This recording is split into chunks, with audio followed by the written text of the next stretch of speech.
Muy buenas tardes, hermanos. Voy a invitarles a que abramos nuestras Biblias en la primera carta de Pablo a los tesalonicenses. Y hoy vamos a enfocarnos en el capítulo 4. Vamos a intentar cerrar el capítulo 4. Vamos a enfocarnos en los versículos 13 al 18. Solamente para que tengamos un poco de contexto, lo que hemos estado viendo a lo largo de esta carta es una iglesia en la que ha sido evidente la obra de Dios. Y ha sido evidente la obra de Dios, primeramente, por cómo ellos la recibieron, la palabra de Dios. Y en segundo lugar, por el amor que ellos han mostrado para con Dios y para con otros también, dentro y fuera de la iglesia. Hemos visto que esta carta muestra que había un amor especial entre Pablo, Silvano, Timoteo y la iglesia en Tesalónica. Hemos visto que esta iglesia se destacaba por eso, por la manera como se daban, por la manera como se entregaron y valoraron el evangelio al punto que lo anunciaban a otros, aún a veces bajo riesgo de que otros abusaran del amor que ellos daban. Hoy vamos a ver otra manera en que este amor se expresaba y tenía que ver con dos cosas. Una es tristeza y la otra es ignorancia también. Vamos a leer el pasaje y luego vamos a orar.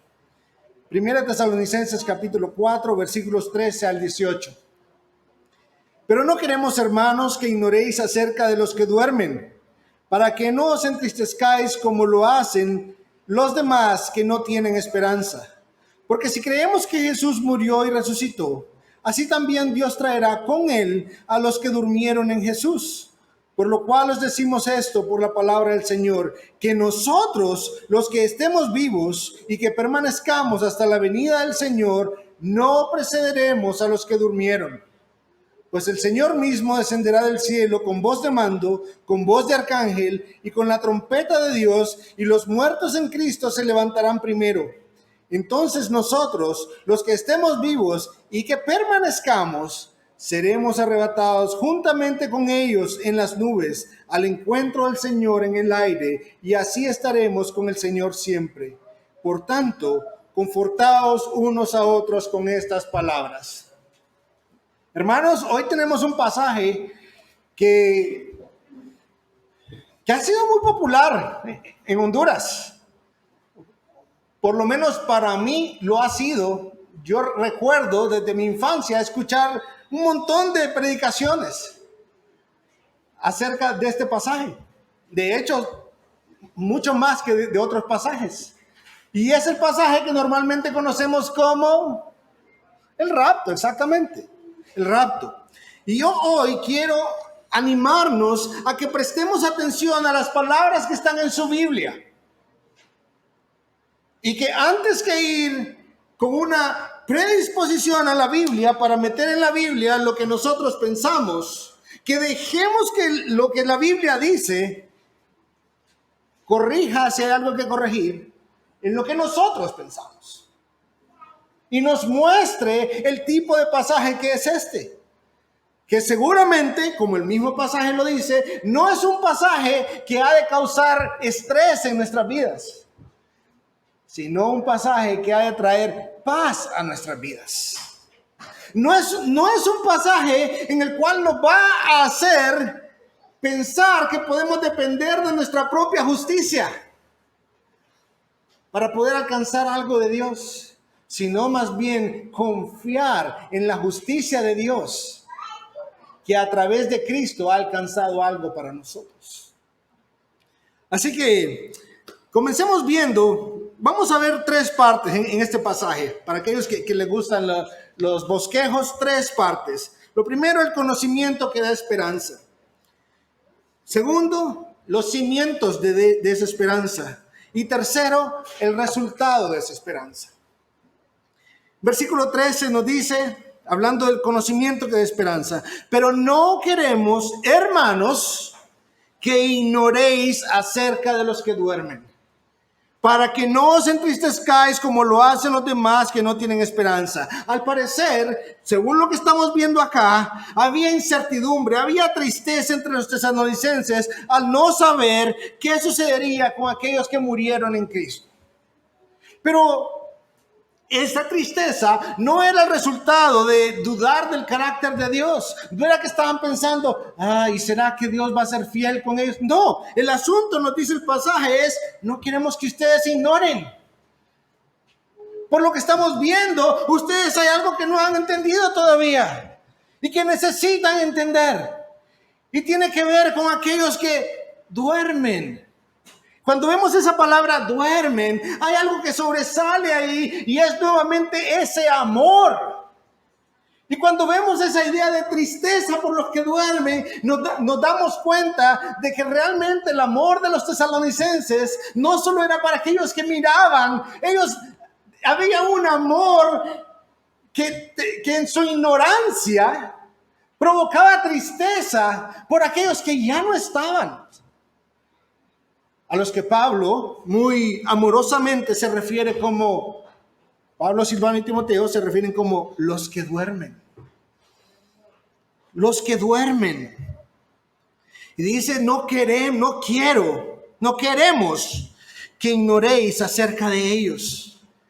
Y la motivación, nos dice ahí cuál es la motivación de ellos, para que no se entristezcan como los que no tienen esperanza. Lo que está diciendo es, hay una esperanza que ustedes no han entendido, hay una esperanza que ustedes están ignorando, que por ignorarla están cayendo en una tristeza en la que no deberían caer. En la que no deberían caer. Y por eso estamos hablando en este momento del conocimiento que da esperanza. Hay un conocimiento que da esperanza. Cuando vemos esto, no solo se trata de un asunto de ser amoroso de parte de Pablo, Silvano y Timoteo. No, hay implicaciones en las palabras que están diciendo acá. Note que no dice Pablo, Silvano y Timoteo, no dicen, no queremos que ignoren acerca de los que ya no están entre nosotros. No usaron esas palabras. Dice, no queremos que ignoren acerca de los que duermen. Y cuando alguien duerme, estamos hablando de un estado de reposo. Está diciendo, estas personas no han sido olvidadas. Estas personas están descansando. Pero no solo eso. Cuando hablamos de que alguien duerme, dormir lleva implícita una esperanza, hermanos. Y es el momento de despertar. Es el momento de despertar. Así que lo que estos hombres están guiando a esta iglesia a entender es que sí hay esperanza para ellos. No solo una esperanza futura, hay un alivio a entender que cuando alguien muere en Cristo Jesús, esta persona, por causa de Cristo Jesús, no está sufriendo el horror de la muerte. Está durmiendo por la gracia de Dios, con la esperanza de un día despertar. No estoy hablando que se va a despertar con un pellizcón nuestro. No, el cuerpo se va a deteriorar. Pero no estamos sin esperanza con respecto a ellos. Habrán de despertar. Y eso es lo primero que Pablo, Silvano y Timoteo están llevándole a esta iglesia, diciéndoles, sí, hay reacciones de dolor con respecto a los que duermen, pero estas reacciones han de ser moldeadas por aquello que sabemos. Nuestras reacciones han de ser moldeadas por el conocimiento de Dios, de su carácter y de sus promesas. Y la promesa es que ellos en Cristo solo duermen. Duermen. Y estos hombres van un paso más allá. Y de los versículos 14 al 17 dan dos razones por las cuales pueden tener esta esperanza.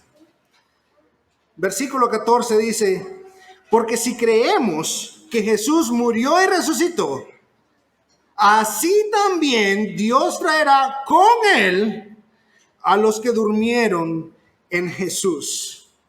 En otras palabras, tan cierto como que Cristo murió y resucitó, así de cierta es la esperanza para los que durmieron en Cristo Jesús. ¿Cristo murió, hermanos? Parece que hay un par que están convencidos de que Cristo murió.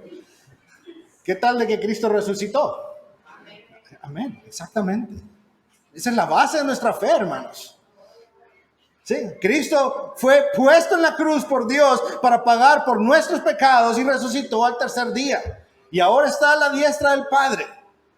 Y va a volver. Pues así como de cierto es esto, así de cierto es que hay esperanza para los que duermen.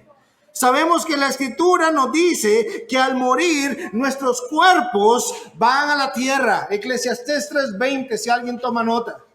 Nos dice que nuestro cuerpo vuelve al polvo. Sabemos que al morir nuestras almas son llevadas a Dios. Eclesiastés 12:7. Esto no era un conocimiento nuevo que Pablo, Silvano y Timoteo estaban dando. No, esto es lo que la Escritura ha enseñado. Estando nuestra alma delante de Dios, disfrutamos la presencia de Cristo, aunque estemos ausentes en el cuerpo. Eso lo podemos ver en Filipenses 1, lo podemos ver en 2 Corintios 5. Ausentes en el cuerpo, pero presentes en espíritu, delante del Señor, disfrutando su presencia, lo cual es ganancia, dice Pablo a los filipenses. Y debido a esto, a que es delante del Señor, es que es ganancia, no es por otra cosa. No es por otra cosa. Ahora, otra cosa que podemos ver aquí también es que Cristo en su regreso no viene solo. Cristo en su regreso no viene solo. Mire lo que dice el texto. Si creemos que Jesús murió y resucitó, así también Dios traerá con él a los que durmieron en Jesús. Cuando una persona duerme en Cristo Jesús, está delante de la presencia de Cristo Jesús. Cuando Cristo Jesús vuelva, la Escritura no nos habla de que serán separados de Cristo Jesús. De hecho, si revisamos ahí mismo en el capítulo anterior, capítulo 3, versículo 13, dice, a fin de que Él afirme vuestros corazones irreprensibles en santidad delante de nuestro Dios y Padre, en la venida de nuestro Señor Jesús, con todos sus santos. Cristo viene con todos sus santos. Los creyentes que duermen no serán separados de Cristo para venir a volver a encontrarse aquí en la tierra. Cristo los trae, Cristo los guía. De hecho, cuando dice ahí, en el versículo 14, así también Dios traerá con él.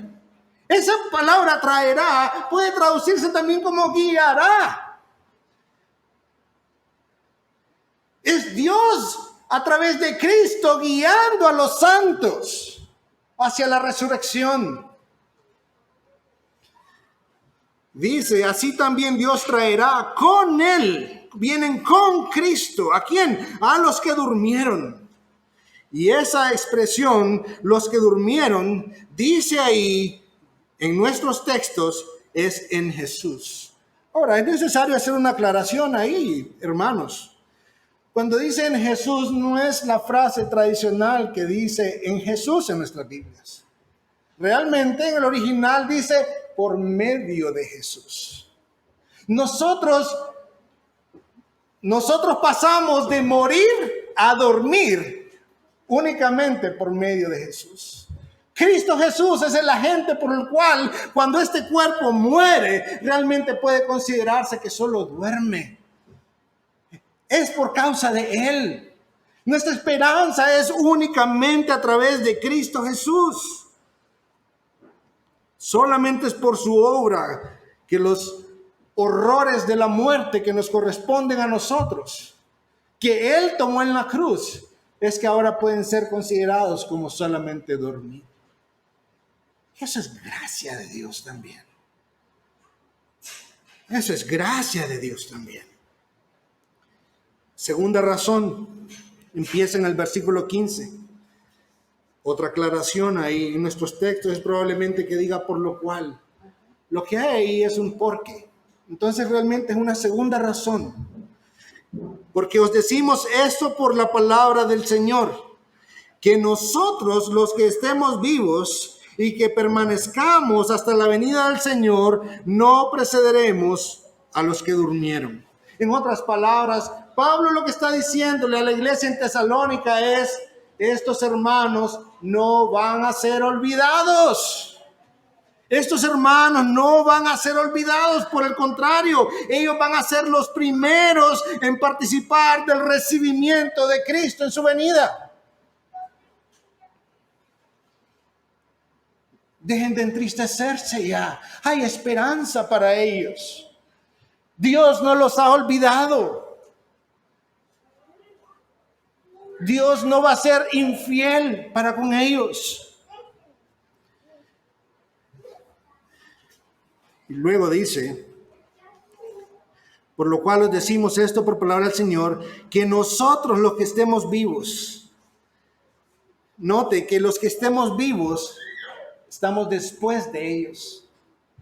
Está diciendo tesalonicenses, si es que ustedes no se le van a adelantar a ellos, no hay razón para temer por el destino de ellos, si es a los primeros que Dios va a traer con Cristo. Ahora, esto nos deja ver un poco también acerca de lo que Pablo creía acerca de la segunda venida de Cristo. Note que Pablo se incluye ahí.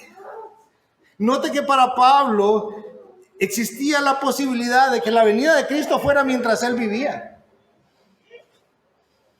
Note que para Pablo él podía ser partícipe de esos que estaban vivos ahí. Dice: los que estemos vivos. Hoy en día, muchas veces extendemos tanto esto, pero sin ver la manera como, no solo era Pablo, Silvano y Timoteo, están diciendo: yo también puedo tener esa esperanza de que ellos no se me van a adelantar a mí, de que yo no me voy a adelantar a ellos y que no van a ser olvidados.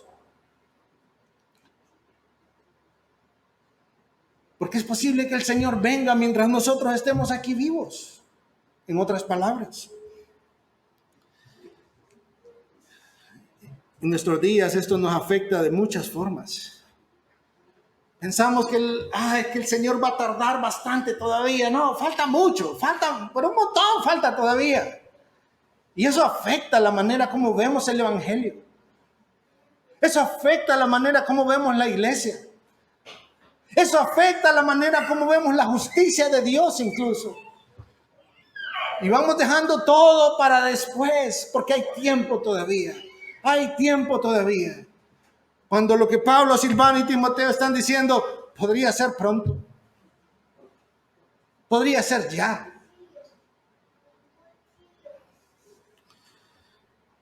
Pero están diciendo, no será hasta que sus cuerpos hayan sido levantados, que entonces nosotros los vivos tendremos parte.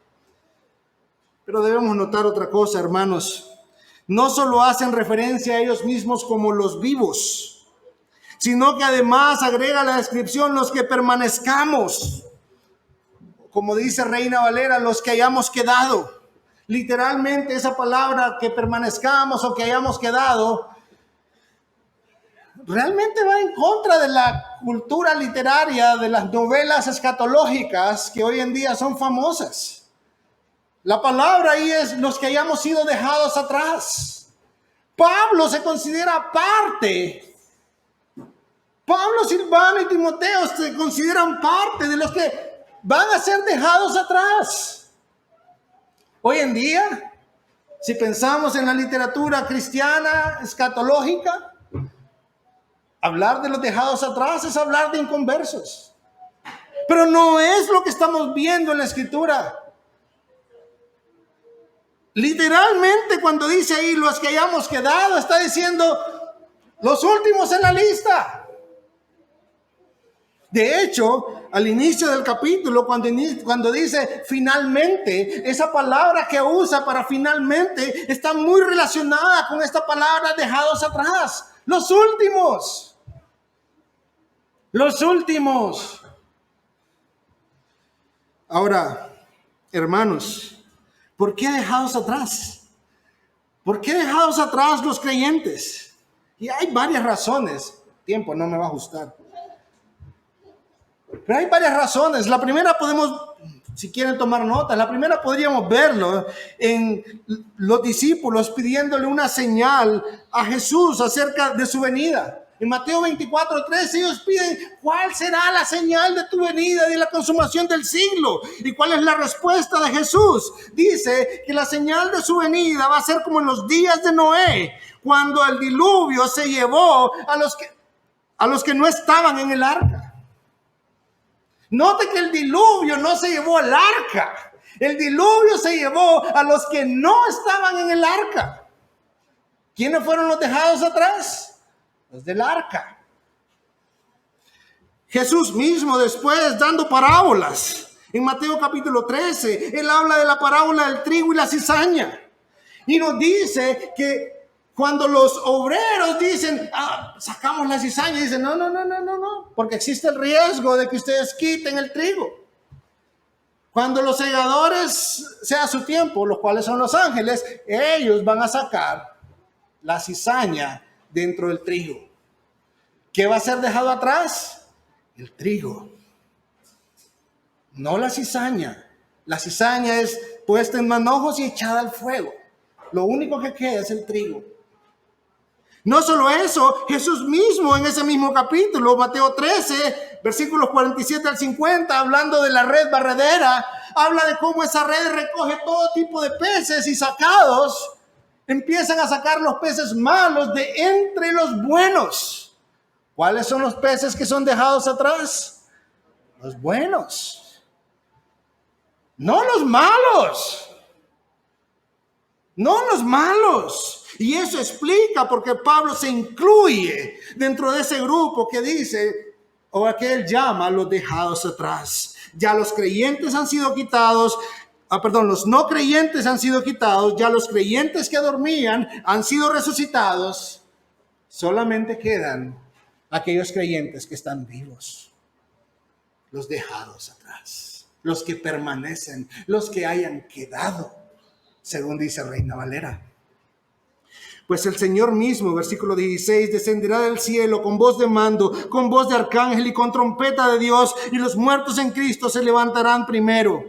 Su segunda venida tiene un carácter muy distinto a la primera venida. En su primera venida Él vino solo y una multitud de ángeles anunció su venida. En su segunda venida Él viene con sus escogidos para juntar al final a todos sus escogidos, los resucitados y aquellos que son levantados también, los cuerpos de los que duermen con aquellos que son levantados después de ellos.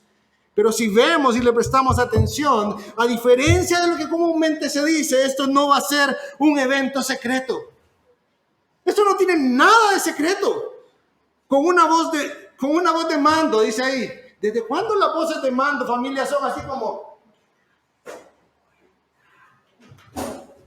No, una voz de mando es una voz audible, fuerte, para que sea obedecida, para que cuando diga levántense, todos se levantan. No solo dice una voz de mando, dice con voz de arcángel. No creo que la voz de arcángel sea un poquito así suave. Y por si fuera poco, dice con la trompeta de Dios. De todos los instrumentos musicales, y Ariel creo que no me dejaría mentir, la trompeta es de los instrumentos menos suaves o dulces en su sonido. No, es un sonido estridente. Es un sonido fuerte. Cuando Cristo venga, no va a ser un secreto. No hay manera de entender esto como un secreto.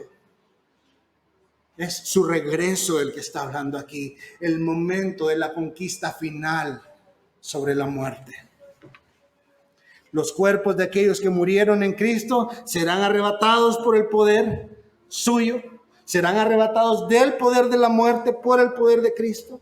Sin importar cuál haya sido la condición en que murieron, estos cuerpos van a ser restaurados y glorificados, transformados por completo, no solo física, sino espiritualmente también, porque va a haber una resurrección y no habrá manera de que la muerte los retenga. Claro que este es un mensaje de esperanza. Claro que esto es de esperanza para aquellos que están sufriendo al no saber qué va a pasar con sus familiares que murieron en Cristo. Entonces nosotros, los que estemos vivos, y note que Pablo enfatiza otra vez, él pudo haber dicho, ellos pudieron haber dicho, los que estemos vivos, pero no, dice los que estemos vivos y que permanezcamos. ¿Qué necesidad había de decir que permanezcamos? Y de usar un verbo tan específico como los que hayamos sido dejados atrás. Sino hablar de ese orden en el que ya nadie más queda. La cizaña fue quitada. Los que duermen fueron levantados. Solo quedan los vivos, creyentes, los dejados atrás. Ahora preste atención, seremos nosotros saliendo al encuentro con Cristo. Seremos nosotros los que le recibiremos en las nubes. Es su segunda venida, hermanos. Es nuestra reunión con Él. La misma reunión de la que Pablo habla en 2 Tesalonicenses 2:1. Y a partir de ese momento disfrutamos de Cristo por la eternidad. Y por eso el resultado, en versículo 18, vemos ese resultado final. Y es que estas palabras pueden servir de consuelo para nosotros, no de tensión de, ¿será que me voy a ir o me voy a quedar? ¿Y qué va a pasar si en lo que sucede esto yo estoy pecando? Y todo ese montón de preguntas que lejos de causar consuelo, causan angustia y han causado estrés en los cristianos. Pero aquí está diciendo, no, señores, Dios es fiel a sus promesas y Él va a cumplirlas todas y cada una de ellas. Y los que duermen no van a ser olvidados, son los primeros. Consuelen a otros con estas palabras. Terminemos con esto, familia. Tres puntos para terminar. No hay nada malo en sentir tristeza por la pérdida de un familiar. No hay nada malo, pero necesitamos entender que hay consuelo para esa tristeza y es la esperanza que tenemos en Cristo Jesús. En primer lugar, de que cuando ellos mueren, si han muerto en Cristo Jesús, si han dormido por medio de Cristo Jesús, ellos están delante del Señor, delante de Cristo Jesús, con la esperanza de ser despertados un día. La muerte y la resurrección de Cristo es la base de esta certeza. Es la base de esta certeza. ¿Creemos que Cristo murió y resucitó, hermanos? Pues es así de cierto que ellos van a resucitar primero, antes que nosotros. ¿Qué mayor consuelo podemos tener? Y si eso no es suficiente consuelo, tenemos que preguntarnos, ¿cuánto estoy valorando a Cristo y su obra? 2. Cristo padeció la horrenda muerte bajo la ira de Dios para que por medio de Él nosotros pudiésemos dormir bajo su gracia. Él padeció los horrores de la muerte para que nosotros pudiéramos disfrutar las bendiciones de su gracia. Esto nos ayuda no solo para aquellos que se nos adelantaron, esto nos ayuda para nosotros mismos también, sabiendo que podemos afrontar la muerte con esperanza. Sí, en nuestra carne hay miedo a lo que no conocemos. Pero es justo lo que Pablo, Silvano y Timoteo están haciendo acá. No quieren que ignoremos esto. Quieren que sepamos que en Cristo y por medio de Cristo nosotros dormimos, no morimos. Y 3, a excepción de aquellos que serán encontrados vivos en la venida del Señor, la muerte es un hecho ineludible. Y no hay nada que podamos hacer al respecto, sino atender al llamado de traer consuelo con pasajes como este. Hermanos, todos sabemos cuánto se sufre perder a alguien, pero todos sabemos, o esperamos que sepamos acá, la esperanza que tenemos en Cristo. Hablemos a otros de esta esperanza. Hablemos a otros de esta esperanza. Ahí hay consuelo. Ay, ¿cómo es que no entiende el dolor humano? Cuidado, Cristo lo entiende. Cristo lo entiende. Lázaro murió y Cristo lloró. Lloró, Él entiende nuestros dolores. No en vano se hizo hombre. Tenemos un sumo sacerdote que nos entiende por completo. Cristo Jesús. En Él está nuestra esperanza.